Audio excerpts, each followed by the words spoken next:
안녕하십니까. 정과장의 시사대한중앙입니다. 수원 서둔동 주거혁신도시 이 사업을 LH가 추진하고 있는데 이 토지주들에게 토지를 강제 수용할 때 보상가 이것을 800만 원대로 제시를 했다고 합니다. 그런데 또 분양가는요 2억에 달하는 금액을 제시를 했어요. 자, 물론 이거는 아직 확정된 거는 아닙니다. 그것을 다시 감정평가를 하겠다라고 밝히고 있기는 하지만 실제로 감정평가가 된 경우에도 이렇게 적은 금액이 보상가로 책정이 되는 경우가 많습니다. 이 경우에 토지주들 입장에서는 헐값에 내 땅을 사서 이익을 보려는 것이냐 이런 불만이 나올 수밖에 없겠죠. 이 경우에 불복 방법에 대해서 알아보도록 하겠습니다. 일단 토지에 대해서 평가가 되었을 때 이 가격에 대해서 어떤 불만이 있다라고 한다면 처음에는 재결을 신청할 것을 청구할 수 있습니다. 재결을 신청해달라라고 청구를 해서 재결 결과가 나왔을 때 이 재결 결과에도 불만이 있는 경우가 대부분이죠. 그렇게 됐을 때는 일단 첫 번째로 이의신청, 토지수용위원회에 이의신청을 할 수 있고요. 그 다음에 행정소송을 제기할 수 있습니다. 근데 이 이의신청 같은 경우에는요, 사실 받아들여지기가 굉장히 힘듭니다. 왜냐하면 이 토지수용위원회라는 것은요, 국토교통부 소속이거든요. 그런데 국토교통부가 LH의 주무기관이죠. 그렇기 때문에 사실상 한통속이라고 볼 수밖에 없는 겁니다. 그렇기 때문에 이의신청하더라도 제대로 받아들여지기가 어렵다는 거죠.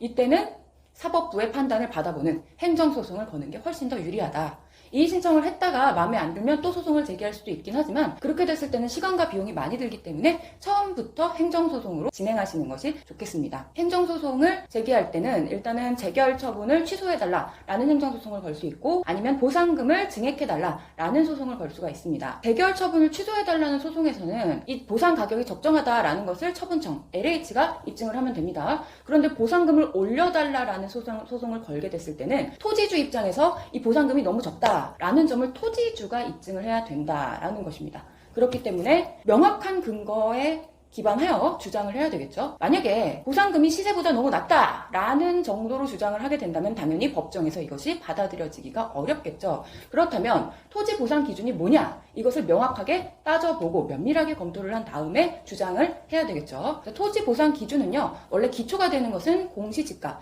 근데 이 공시지가가 사업 인정 고시 이전의 공시지가를 가지고 보상금을 책정을 하는 게 기본입니다. 그렇게 되기 때문에 보상금이 너무 적은 것이죠. 왜냐하면 이 사업 인정 고시가 되고 나서 땅값이 많이 올라가는데 그것을 하나도 반영을 하지 않는다는 거예요. 왜 그러냐면 사실은 투기나 이런 것들을 막기 위해서 이런 제도를 두고 있지만 그런데 그 사이에 자연적으로 토지 금액이 올라갈 수도 있는 것이고요. 이런 것들을 다 빼고 계산을 하게 되니까 굉장히 적은 금액이 인정이 되는 겁니다. 하지만 법령에 보면은요.